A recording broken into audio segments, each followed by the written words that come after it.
আসসালামু আলাইকুম রহমতুল্লাহ। প্রিয় শিক্ষার্থীরা, জৈব যৌগ অর্থাৎ এসএসসি কেমিস্ট্রির খনিজ সম্পদ ও জীবাশ্মের এমসিকিউ সলভের টাইপ 1 এর প্রথম লেকচারের পরের অংশ অর্থাৎ দ্বিতীয় লেকচারে তোমাদেরকে স্বাগতম জানাচ্ছি। এর আগে আমি প্রথম লেকচারে ডিকার্বক্সিলেশন বিক্রিয়া কি বেসিক সহ এমসিকিউ আলোচনা করেছিলাম। তো আজকে আমরা ডিকার্বক্সিলেশন বিক্রিয়ার বাকি এমসিকিউ গুলা দেখব। চলো আমরা শুরু করি। আমাদের যে প্রথম প্রশ্নটি রয়েছে আজকের ক্লাসে, সেটা হচ্ছে কুমিল্লা বোর্ড 2024 সালে এসেছিল যে সোডিয়াম প্রোপানয়েটের সাথে সোডালাইমের বিক্রিয়ায় কোন হাইড্রোকার্বন উৎপন্ন হয়। সোডিয়াম প্রোপানয়েট, প্রিয় শিক্ষার্থীরা খেয়াল করো, যখন বলা হবে যে সোডিয়াম প্রোপানয়েট, প্রোপ মানে 3, অর্থাৎ এটা সংকেতটা হচ্ছে এরকম যে CH3 CH2 COON, এটাকে বলা হয় সোডিয়াম প্রোপানয়েট। তাহলে সোডিয়াম প্রোপানয়েটের কার্বন সংখ্যা কত? সোডিয়াম প্রোপানয়েটে কার্বন সংখ্যা হচ্ছে 3, প্রোপ মানে 3, প্রোপ মানে যেহেতু 3 তাহলে উৎপাদে আমার একটা কম উৎপন্ন হবে। তাহলে প্রোপ মানে হচ্ছে 3, প্রোপ মানে হচ্ছে n এর মান 3, তাহলে আমি উৎপাদে যে অ্যালকেন পাবো সেই অ্যালকেনটা হচ্ছে এক কার্বন কম, 3 এর চেয়ে এক কার্বন কম মানে কি 2, তাহলে C2, অ্যালকেন মানে ডাবলের চেয়ে 2 বেশি, তাহলে C2 হলে 2 দুগুণ 4 আর দিয়ে 6, C2H6 হবে আমার রাইট অ্যানসার, C2H6, তার মানে ঘ নাম্বার উত্তর। আচ্ছা, যেহেতু বিক্রিয়কে আছে সোডিয়াম প্রোপানয়েট, তাহলে উৎপাদে একটা কমে যাবে, প্রোপ মানে 3, যদি একটা কমে তাহলে কত হবে C2, আর C2 হলে H হবে 6। নেক্সট পরেরটাতে আসো, সিলেট 2021 সালের এমসিকিউ RCOON এর এখানে দেওয়া আছে এ যৌগটা কি, এ কি, আরে কি দেওয়া আছে C2H5, খেয়াল করো, আরে যদি C2H5 থাকে, আর এর মান হচ্ছে C2H5 আর সঙ্গে কি আছে COON, তাহলে আমার টোটাল কার্বন কয়টা? এখানে 2টা আর এখানে আছে একটা, COON এর মধ্যে একটা, টোটাল কার্বন 3টা।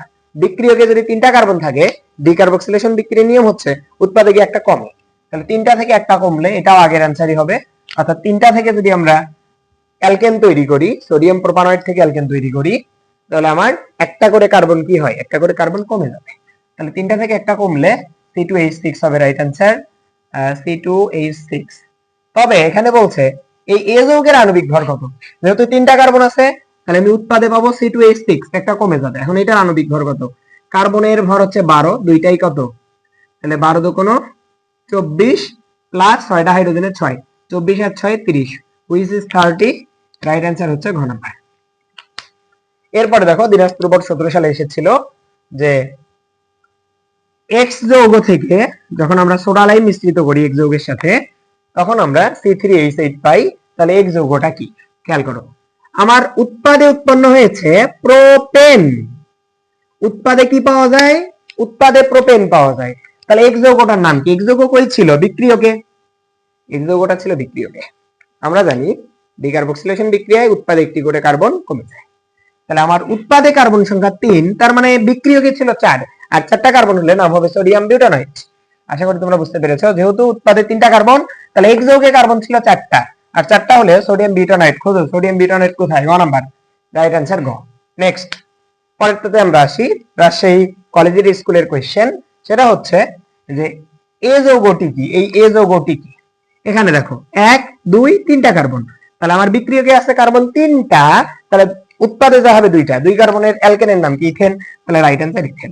পরেরটা দেখো রাজগুত্রা মডেল কলেজের প্রশ্ন, যে প্রোপানোয়িক অ্যাসিড, দেখো প্রোপ মানে 3, প্রোপানোয়িক অ্যাসিডকে যদি আমরা সোডালাইম সহ উত্তপ্ত করি তাহলে সেম কোশ্চেন না? প্রোপ মানে 3, প্রোপানোয়িক অ্যাসিড থেকে পাওয়া যাবে এক কার্বন কম, তাহলে ইথেন রাইট অ্যানসার। আবার পরের কোশ্চেনটা দেখো, এটা ব্লুবার্ড স্কুল সিলেটে এসেছিল। তো এখানে বলছে যে এই মূলকটার নাম কি? RCOON, এখানে সোডালাইম দেওয়া আছে, বলছে মূলক কোনটা? মূলক হচ্ছে আর, এটার নাম কি? যেহেতু আমি প্রোপেন পাই, আমি এখানে পাচ্ছি প্রোপেন, তাহলে উৎপাদে আছে আমার প্রোপেন। উৎপাদে যদি থাকে প্রোপেন, তাহলে আমার বিক্রিয়কে একটা কার্বন বেশি ছিল, অর্থাৎ 4টা কার্বন ছিল, টোটাল কার্বন ছিল 4টা। তার মধ্যে মূলকের মধ্যে কয়টা ছিল? মূলকের মধ্যে কার্বন ছিল 3টা, মূলকের 3টা আর এখানে একটা, এই মিলে তো 4টা। তাহলে এই মূলকটার নাম কি? যেহেতু প্রোপেন, তার মানে এই পাশে টোটাল কার্বন ছিল 4টা, প্রোপেন মানে 3, তাহলে এখানে 4টা কার্বন ছিল, তার মধ্যে এখানে একটা আছে, তাহলে মূলকে ছিল 3টা কার্বন। তো মূলকে যদি 3টা কার্বন থাকে সেটার নাম হচ্ছে প্রোপাইল মূলক। প্রিয় শিক্ষার্থীরা, তোমরা যারা এখনো ইলেকট্রিসিন পয়েন্ট ইউটিউব চ্যানেল সাবস্ক্রাইব করোনি, অবশ্যই সাবস্ক্রাইব করবে এবং জৈব যৌগের সিকিউ থেকে শুরু করে এমসিকিউ এর পুরো যতগুলো টাইপ আছে এমসিকিউ এর সবগুলো টাইপ আমরা টাইপ ভিত্তিক আকারে তোমাদের জন্য সম্পূর্ণ ফ্রিতে ক্লাসগুলো আপলোড করবো একবারে প্লেলিস্ট আকারে। তোমরা যদি এই প্লেলিস্টের ক্লাসগুলো করো ইনশাআল্লাহ তোমরা কেমিস্ট্রিতে একটা ভালো ফলাফল পাবে ইনশাআল্লাহ। সকলে ভালো থাকবে, সুস্থ থাকবে। আসসালামু আলাইকুম।